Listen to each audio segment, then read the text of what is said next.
They say every day is for the thief, one day for the owner of the house. But ICPC, the Anti-Corruption Commission, has reversed the role. It is now every day for the owner of the house. If you're involved in bribery, over-invoicing, or any shady deal, the day of reckoning has come. ICPC, the Anti-Corruption Commission, is watching you.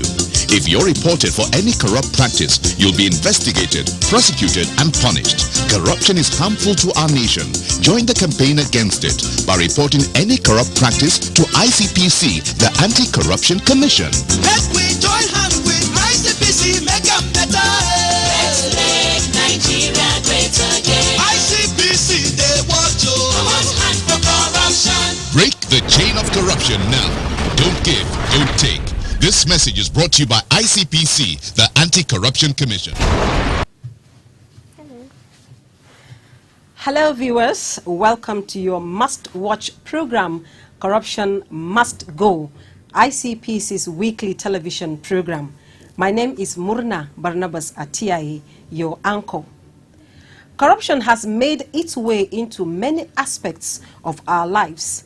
We are caught up in a web of bureaucratic, business and political corruption. The education sector has its own fair share of this menace, starting from admission into schools through to graduation. There have been reported cases of examination malpractice, sexual gratification, and so on. Teachers play a vital role in the upbringing and development of character in children. They are close to the children, and the children see them as role models. This makes them an important tool for inculcating the anti-corruption ethos in the formative years of our future leaders. Given this important position that the teacher occupies in the lives of our children, a couple of questions naturally arise. Are all our teachers honest? Are they all proper role models?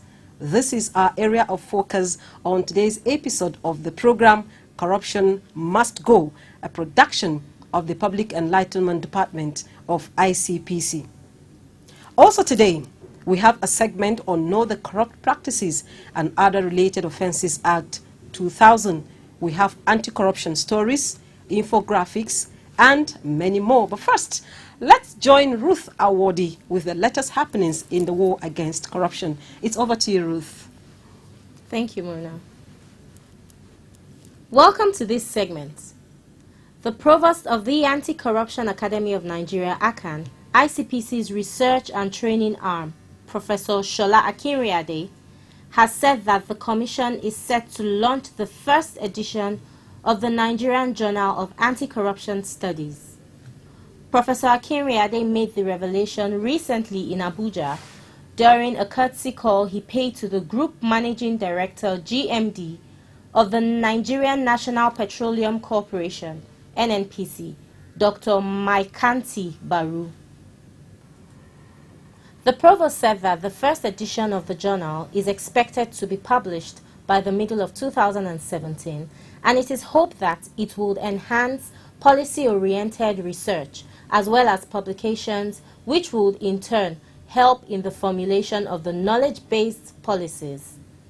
Speaking about the Academy, Akinriade stated that apart from the training of ICPC staff and staff of other anti-corruption agencies, the Academy has the mandate to provide training for public officials and the general public on matters relating to good governance, accountability, transparency, integrity, ethics, and all issues relating to anti-corruption and corruption prevention. The establishment of the Anti-Corruption Academy is a high point of that determination to have a new focus to combat corruption in the country through enlightenment, education, and capacity building.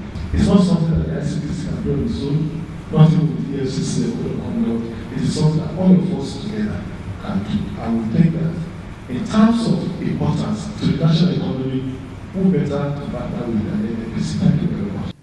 In his response, the GMD of NNPC expressed the willingness of his organization to partner with ICPC. We have identified the issue of integrity, transparency, and accountability as one of the cardinal points for us ensure processes and process and procedures are all compliant with the established rules that ensure that corrupt practices are stamped out from public organizations.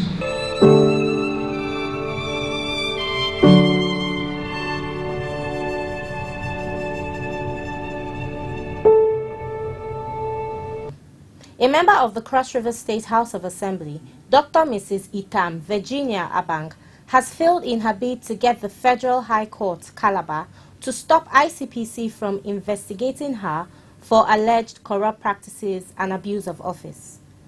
Dr. Abang had filed for an injunction to restrain ICPC from investigating an allegation of receiving double salary simultaneously from both the federal government of Nigeria through the University of Calabar and the Cross River State government through the State Rural Development Agency, where she was holding an appointment as Director Health Infrastructure. In a ruling, Honorable Justice I.E. Ekwo held that the Federal High Court lacked jurisdiction to entertain the suit and directed that the case be transferred to the High Court of Cross River State for hearing and determination. That's all we have on this segment. It's back to Corruption Must Go with Muna. Thank you, Ruth. The need to teach the younger ones about anti-corruption cannot be overemphasized. Every day, more and more scams come up and children become exposed to them. Although children are only aware of them and don't directly experience them, it is important that their parents and teachers nip in the bud any tendency by a child to get involved in such scams. This week, we sampled the opinion of some teachers on their role in shaping the lives of their students.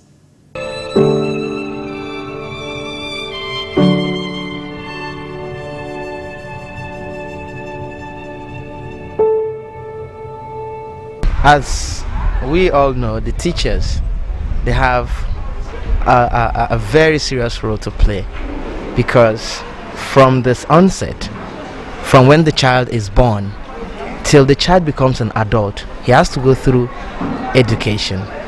And if you look at our societies today, children spend more time in the school than at home. So the teachers, they have to bring in that moral part of life. It's not all about education, teaching mathematics and all the subjects.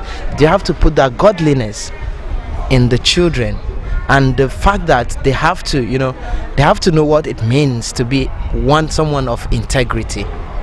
So it's quite important that the teachers do this in the school. It's not about education. It has to also inculcate the moral standards in the children, because this is where they learn from. And when they get out there, whatever they have learned here, they put to practice. And you believe with me that children believe more in their teachers these days than in their parents, because what a teacher says in the school is what the child believes at home, because the child believes that the teacher knows it all. So if the teacher does not have the moral understanding, then there is a problem, because the child learns a lot from the teacher. So I believe that if the school can do this, teaching the children the morals, then the society will be saved from corruption. Because the mistake of a teacher can go a long way to destroy a nation. As a teacher, we are those bringing up children, and as you know, children are future generations, future leaders. So because of it, we take a lot of time to teach them morals on how to behave when they are grown adults. We teach them morals, we teach them good conducts, we teach them the things, respect, and to have integrity amongst themselves, so that when they go out to the society, they will live up to expectation. To fight corruption, we have to go into the ideology, our ideology as a nation. What do we have in place to check all these things? There are people that when you look at them, they've been celebrated in the society, not because of the achievement they have made through hard work, but because maybe they have stolen money or they have access to national wealth and they have put their hands at getting some. And so then people now celebrate them. But when we come and look at it in a different perspective, since you are talking about the role of teachers, then it comes back to our curriculum. What are we teaching the students? Do we teach them that you have to be celebrated when you do hard work? You have to be celebrated when you achieved what you're supposed to achieve due to your dedication and your input. So by doing that, then I want to believe that by the time we put that into the curriculum, whereby we will teach children how to follow due process, to rise to the level that they will be celebrated, not following shortcuts by stealing or any other person. Because I know there are a lot of people that have been celebrated because of what? Because of their dedication and hard work. A teacher is somebody who teaches a learner at this educational level to become what they will be in the nearest future. Maybe engineers, furniture man, builders, doctors, and so on and so forth. Within this, our assignment, we serve as lawyers.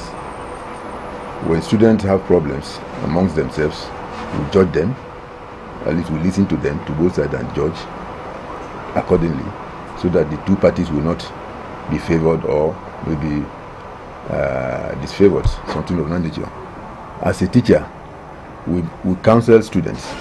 There are some students who have different backgrounds. This is a boarding school. We have different children from different backgrounds, and the way they meet here as a boarding school, they will have to live together and learn each other's culture, learn each other's background, home background together. And in the process of doing that, there may be some conflict between them. Before they can maybe reconcile such conflict, the teachers will have to come in to do that. Some of these children come from a background that their parents, they have broken parents. The mother and the father are not together, and they have different perspective of life with those whose parents are together. And such children, if you identify them, the way they move in the school, the way they relate with others in the school is somehow. So if you identify such, you will bring them together, we counsel them. We have counseling unit here, which is just this office. We have a counselor.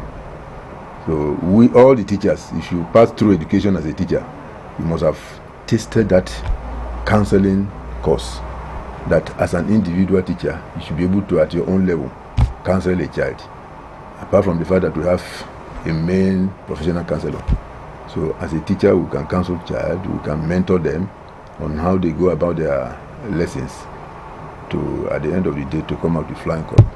Before a child can be upright in his educational pursuit, there are stakeholders involved. Starting from himself, the child himself is the number one stakeholder, because all eyes are on him. All directions are on him, tinting towards him. For instance, he is number one stakeholder. If the child is not ready to study, you cannot force him. You have to convince him why it is necessary for him to study, for his future life, to become a citizen, to become a self-reliance. That is our school motto. And another stakeholder is the parent himself. He's coming from a particular background, which is the parent. And then the third stakeholder is the school, where he's been sent to go and study. Or we have government as another stakeholder. We have society as another stakeholder. And these stakeholders have role to play to make sure that this child is given a whole life he needed, even though it's through Western education. And all these stakeholders, if you don't play your part, definitely something will be lacking, and it will be pulling all other stakeholders back. From my experience, my children's teachers have influenced them positively.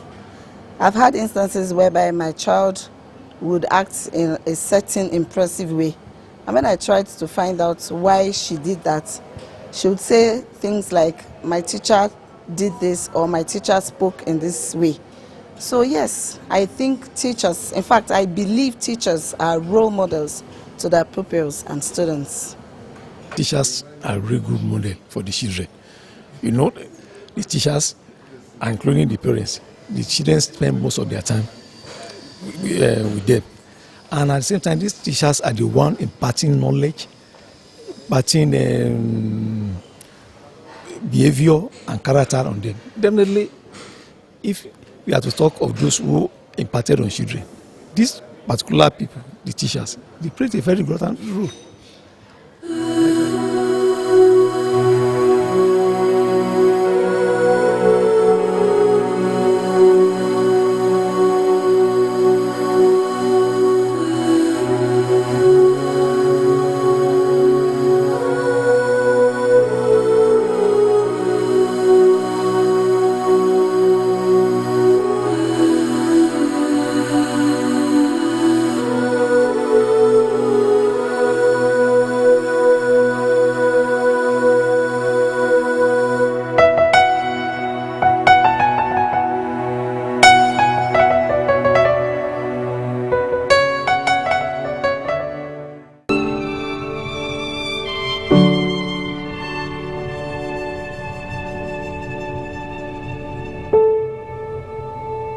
In continuation of our series on Know the Corrupt Practices and Other Related Offences Act 2000, Sani Eziana explains Section 41 on ICPC's powers to inspect and search premises.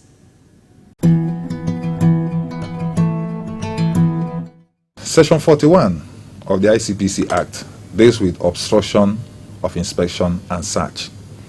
Now, in the course of investigation, the officers of the commission do a lot of things. They do inspection, they do search of premises and persons. Now, when they are in the course of investigation, there are certain behavioral attitudes which is expected of people who they encounter in the course of their jobs. And when these people do not live up to these behavioral attitudes, it may be viewed as an offense under Section 41 of the ICPC Act. The way it works is this. When an officer of the commission is required to search a house or other enclosure, and somebody obstructs him or refuses to give him access to that house or enclosure which he is by law required to search, such a person is committing an offense under Section 41. Now, Section 41 is broken down into subsections A to F, and they capture different scenarios. One of them is the scenario that I just explained: obstruction of an officer of the commission who wants to conduct search of premises. Also, obstruction of an officer of the commission who wants to conduct a search of the person. Search of premises is different, search of person is different. So an officer of the commission can conduct a search on premises, that is a house or any other enclosure, and equally can conduct a search on the person. So anybody who obstructs an officer of the commission in the course of his duty to conduct a search or of a house or other enclosure or search of the person is committing an offense. Also, anybody who frustrates officers of the commission in the course of their duty, investigative duties, is also committing an offense under Section 41. Anybody who destroys any document, book, or information which officers of the commission are required to inspect in the course of their investigation also commits an offense under Section 41. Any person who frustrates the efforts of the officers of the commission to inspect any book, the person may not destroy, but he conceals any book, any document, any information, is also committing an offense under Section 41. In situations where, in the course of investigation, ICPC officers arrest somebody, there are situations where people do some acts that encourage other people to escape from arrest. If you aid or abet or assist anybody who is under lawful custody of an ICPC official to escape from arrest, the person is also committing an offense under Section 41. Let me give an example that just played out recently. I believe we all heard about the situation whereby somebody was taken to court, somebody who has been arrested and is undergoing prosecution. In the court premises, right there in the court premises, his boys invaded the court premises, they shot 2 people dead, and they made away with the man. Luckily, the law enforcement agents lived up to their expectations, and a few days ago, I heard that the man was traced somewhere, and during the exchange of fire, he was shot dead. Now, that act of storming court premises and releasing somebody who is under lawful custody, if that prosecution was going on under the ICPC Act, those people that came by force of arms to remove that person from lawful custody, they have also committed an offense under Section 41 of the ICPC Act. Furthermore, in the course of investigation, ICPC officers might require people to furnish some information. They might order somebody to bring something.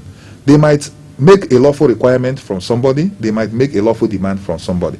When they make these lawful demands or lawful requirements or lawful order for a person to furnish information or to provide something for them in the course of investigation, and the person refuses to do that, that person is also committing an offense under Section 41 of the ICPC Act. So these are about the 6 scenarios that are captured under Section 41, subsections A to F of the ICPC Act. And in all these scenarios, the law makes it clear that anybody who commits any of these acts is guilty of an offense, and on conviction shall be liable to an imprisonment of 1 year without option of fine. So, what this means is that if anybody is found liable and is found guilty, the person must go to jail. There's no option of fine. The person must go into custodial sentence for 1 year. So that's the penalty provided for violating Section 41 of the ICPC Act.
If we want to eradicate corruption from the society, the fight has to involve children because they are the future of our society. Teachers must help us build that future by walking the talk and inculcating the right values in the lives of their pupils. Thanks for watching, and see you again, same time, same station next week. I am Murna Barnabas Atiai.